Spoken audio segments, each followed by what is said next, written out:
शनिवार को खत्री समाज के द्वारा महाराजा अरूज की जयंती बड़े धूमधाम के साथ मनाई गई। इस मौके पर पूर्व वाइस चांसलर मार्कंडे आहूजा, उच्च शिक्षा विभाग के वाइस चेयरमैन सुरेंद्र गक्खड़ मुख्य अतिथि के तौर पर पहुंचे थे। वही कार्यक्रम के अंदर वशिष्ठ अतिथि सोनोटेक कंपनी के डायरेक्टर हंसराज लल्लन पहुंचे थे। आपको बता दें कि तीनों ही वक्ताओं ने समाज को एकजुट होकर के आगे बढ़ने की सलाह दी है। भिवानी में अरूज जी महाराज की जयंती खत्री समाज के द्वारा शनिवार को कृष्णा कॉलोनी में धूमधाम से मनाई गई। कार्यक्रम में पूर्व वीसी मार्कंडे आहूजा, उच्चतर शिक्षा विभाग के वाइस चेयरमैन सुरेंद्र गक्कड़ मुख्य अतिथि थे। कार्यक्रम में सोनोटेक कंपनी के निर्देशक हंसराज लल्लन वरिष्ठ अतिथि थे। उन्होंने कहा कि समाज ने विस्थापन का दंश झेला है, लेकिन अपनी मेहनत के दम पर आगे बढ़े हैं। इस मौके पर समाज के नाम से एक कॉलेज खोलने की बात कही गई, जिस पर डॉक्टर मार्कंडे आहूजा ने 1 करोड़ रुपए देने की घोषणा की, तो उच्चतर शिक्षा विभाग के वाइस चेयरमैन सुरेंद्र गक्कड़ ने शिक्षा को बढ़ावा देने की बात कही। कार्यक्रम में वरिष्ठ अतिथि हंसराज लल्लन ने भी आने वाले समय में समाज की एक डॉक्यूमेंट्री अपने म्यूजिक कंपनी के माध्यम से बनाने की बात कही। सुनिए क्या कहा वक्ताओं ने। यहाँ के बहुत गर्व महसूस हुआ, अरोड़ापन होने से महसूस हुआ, खतरी होने से महसूस हुआ कि आप 3 दिन इकट्ठे हो गए, मना रहे आगे बुलाते भी रहे। मैं आपका पूरा ये बताता हूँ, जवान दे के जा रहा हूँ मैं अपने गाँव मिट्टी में कि इसके पूरे इतिहास और भजन भी बनाएंगे और प्रसारित भी करेंगे। आप जब भी सुनेंगे तो आपको अगले बार आएंगे तो यहाँ पे आपको पूरा इतिहास की सुनने को मिलेगा। जय श्री राम। बाकी मैं आपके सबके विचार सुनने आया था, मेरे को बोलना नहीं आता, ना कुछ नहीं आता, तो कोई कमी रहेगी तो मैं आप सबसे क्षमा चाहता हूँ। जय अरुण भगवान, जोर से बोले जय अरुण भगवान, जय अरुण भगवान, जय श्री राम, जय श्री राम। हम एक्चुअल में तो राम के पुत्र लव की संतान है, जिसने ये लाहौर, जिसके नाम से आप जानते हैं लाहौर, ये बना है। वहीं से हमारा वंश चलता आ रहा है। और हम इतने एक ऐसी पीढ़ी, एक ऐसी हमारी एक पीढ़ी है जो इतना संपन्न वहाँ पे थे, जो इतने सालों में गुजरने के बाद यहाँ संपन्न है। तो मैं उनको बोलता हूँ कि वहाँ पे कितने संपन्न रहे होंगे, उन संपन्न को सबको छोड़ के आगे अब फिर यहाँ पे संपन्न होकर दिखाया। एक ऐसी कौम जिसने ना कभी मांगा, ना आरक्षण मांगा, ना हाथ बढ़ाया, अपनी मेहनत करके नमक के साथ रोटी खा ली, लेकिन किसी का एहसान नहीं लिया। ऐसी कौम के लिए बहुत बहुत धन्यवाद। अरूप महाराज एक महाराज नहीं, उन्होंने हमारे लिए एक परंपरा को छोड़ा, हमारे लिए एक रास्ते को छोड़ा है, हमारे लिए एक दिशा को छोड़ा है। और हमें गर्व करना चाहिए कि हम प्रभु राम की संतानें हैं, प्रभु राम के वंशज हैं। हम उस पीढ़ी के वंशज हैं जिसमें राजा भगीरथ हुए, जो गंगा को स्वर्ग से धरती पर उतार कर लाए। हम उस पीढ़ी के वंशज हैं जिसमें राजा दिलीप हुए, जिन्होंने गौ की रक्षा के लिए अपने प्राणों की बाजी लगा दी। हम उस पीढ़ी के वंशज हैं जिसमें राजा सगर हुए, जिनके 60,000 पुत्रों के लिए भागीरथ गंगा को स्वर्ग से उतारकर धरती पर लेकर आए। हम उस पीढ़ी के वंशज हैं जिसमें राजा पोरस जैसे व्यक्ति हुए। उस परंपरा से हम संबंध रखते हैं जहां की धरती पर राजा पोरस हुए, और सिकंदर ने जब आक्रमण किया और पोरस को धोखे से पकड़ा गया, तो पोरस ने एक ही बात कही थी कि मेरे साथ वो किया जाए जो एक राजा दूसरे राजा के साथ करता है। ऐसा आत्मसम्मान यदि हमें कहीं प्राप्त हुआ तो अपनी धरती से, अपनी उस धरती से जिसने हमें चलना सिखाया, जिसने हमें बोलना सिखाया, जिसने हमें संस्कृति दी, जिसने हमें सभ्यता दी, जिसने हमें संस्कार दिए।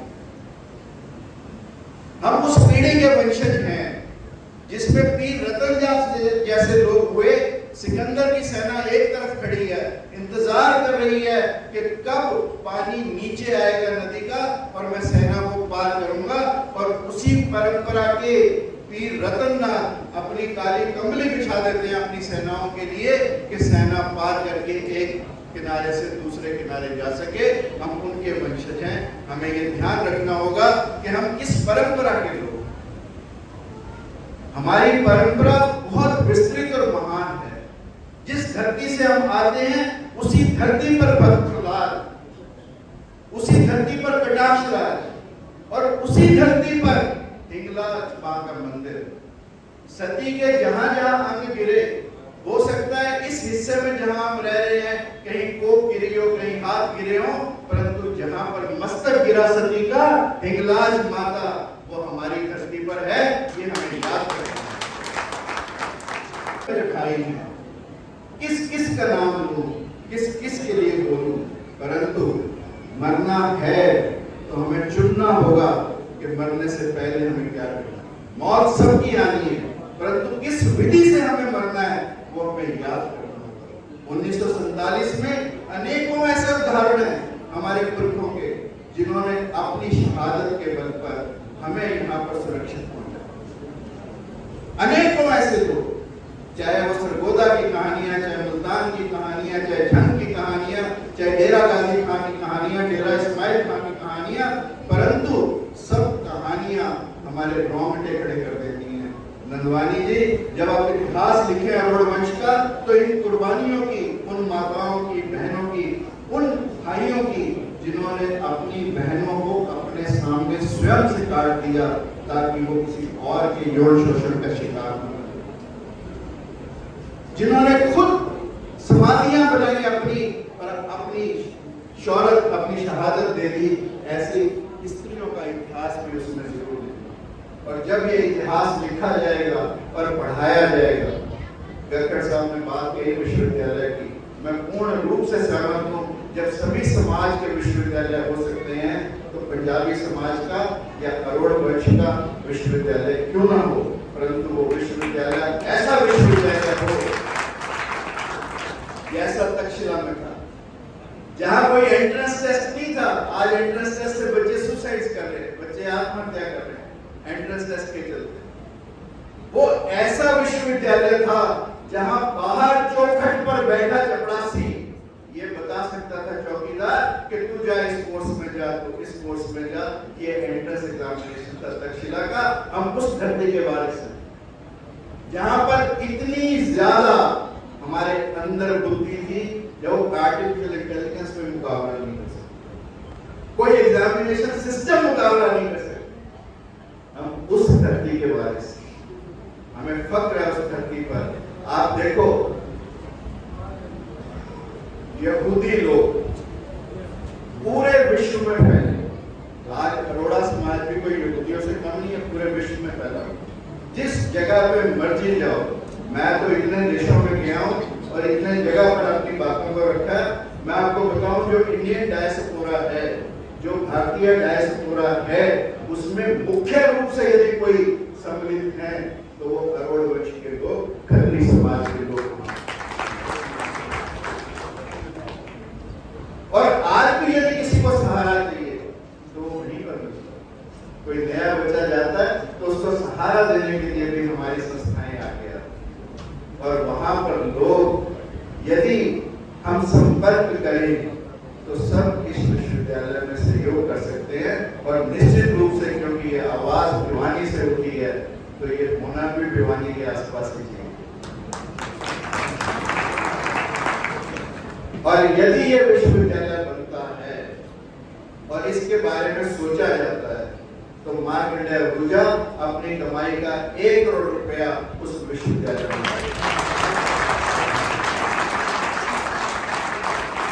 मुझे घर बेचना है, बेच दूंगा, परंतु इस विश्वविद्यालय के लिए 1 करोड़ रुपया अपनी पर्सनल निधि से देकर अपने जीवन को एक सच्ची सेवा मानकर अपने जीवन के लिए एक सच्चा रास्ता चुनूंगा।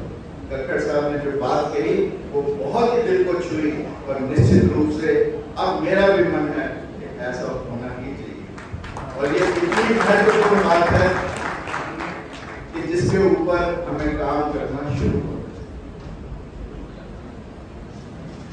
दुनिया बहुत छोटी होती जा रही है और हम सब सिकुड़ते जा रहे हैं। मोबाइल ने दुनिया को तो जोड़ा है, परंतु कहीं ना कहीं हमें अंदर से खाली कर एक ही टेबल पर बैठे 6 घर के बंदे अलग अलग स्क्रीन पर व्यस्त हैं।